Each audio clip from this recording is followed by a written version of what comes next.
The price of admission for a family that cropped me out. The email arrived exactly 3 days before my college graduation. It wasn't from my mom. It was from her new husband, Richard. He told me that my presence at the celebration dinner would make his biological kids uncomfortable.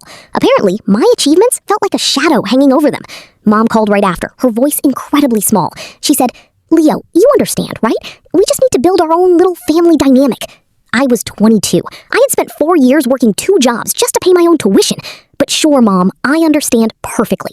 I stopped taking her calls. Instead, I poured every ounce of my soul into building my own boutique architectural firm. I worked 80-hour weeks. I survived on cheap coffee and pure, unadulterated drive. By 26, my company landed a massive contract to design a multi-million-dollar eco-resort in Aspen. Suddenly, my face was all over Architectural Digests.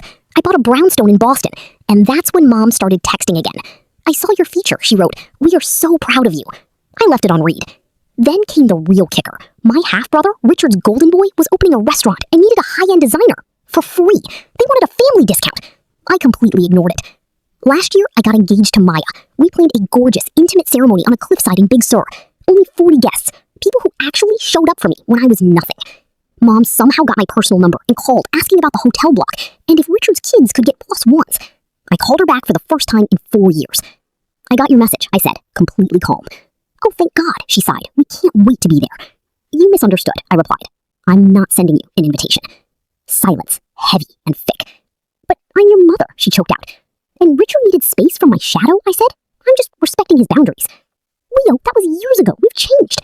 "I'm sure you have," I told her. "But my wedding is for the family that made space for me when it actually mattered."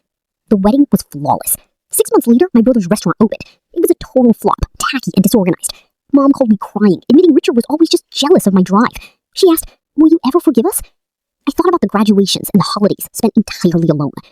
"Maybe," I said, "but you're still not invited to my life." Some spaces, once cleared, can never be filled again.